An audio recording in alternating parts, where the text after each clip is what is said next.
I have one cane to lean on, the other cane, my hip's really killing me today. I'm walking around, I've got this cane, I'm leaning into it.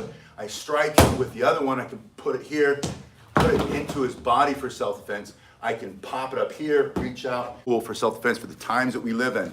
Times of social unrest, social breakdown, things that are happening all around us that we can all see, whether we blame it on this or blame it on that, doesn't really matter. It doesn't matter what's causing it. What matters is that you defend yourself, that you adopt a self-defense mindset. You become your own first responder, and the self-defense cane is my first choice because you can take this with you everywhere you go. The Americans with Disability Act says that you can take this medical device everywhere you go, and the HIPAA laws here in the United States say that no one can question your need for it. So the HIPAA laws cover why you carry it, and the Americans with Disability Act says you can take it on a train, on a plane, on the bus, you can take it into the airport, anywhere and everywhere that you go. My first choice of canes. I've been teaching self-defense for a long time, cane self-defense for many, many years. You might be in that position where you don't need a cane for mobility, but you choose it as a perfect gray man option because, again, you can take it everywhere you go. I want to show you the Cane Masters canes.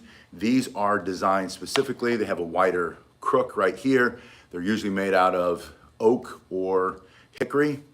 My personal favorite is hickory. If you want my recommendation for a cane, go 7/8 inches in hickory, and you're not gonna go wrong. Cane Masters canes, in my opinion, are the gold standard. To show you just a couple of self-defense techniques.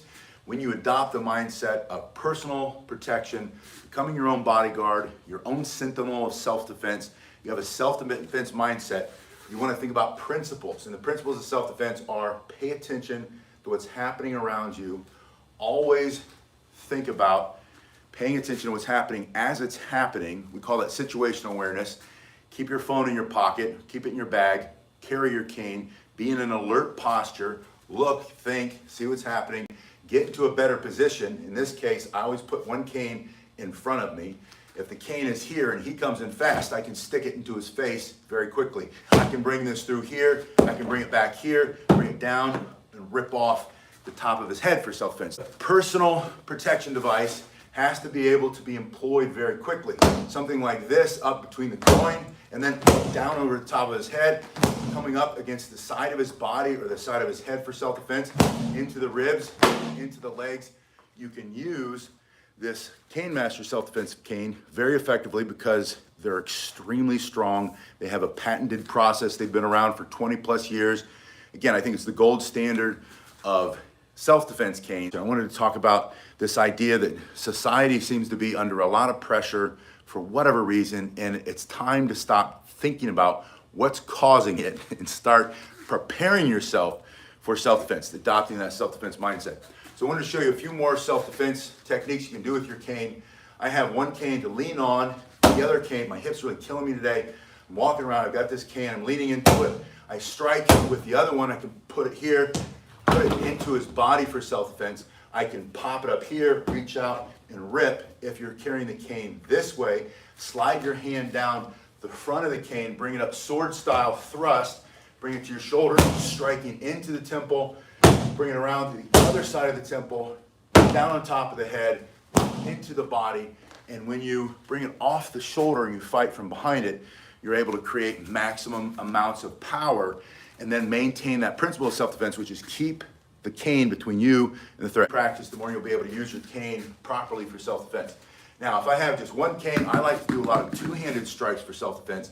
From here, you take your Cane Master's cane, slide down the cane with your hand, point it at the threat. So you're literally just pointing your thumb right into his stomach and then keep it low. He's up here, he's coming at you.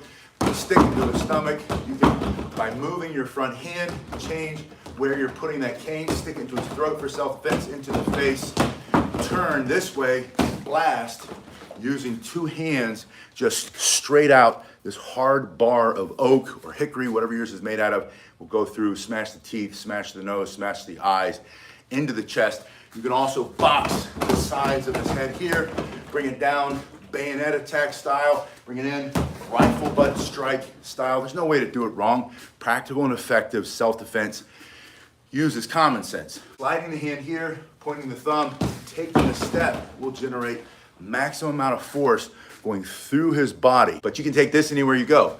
And this works against multiple attackers. It's great against the bigger opponent. It's great against a group of thugs, just because you can defend yourself with it. Now, I've made a lot of videos recently on how to keep them from taking it away from you. I'm gonna make more in the near future. So if that's your biggest concern, is how do you keep them from taking it out of your hand, I have an answer for you, and I'll train you in that.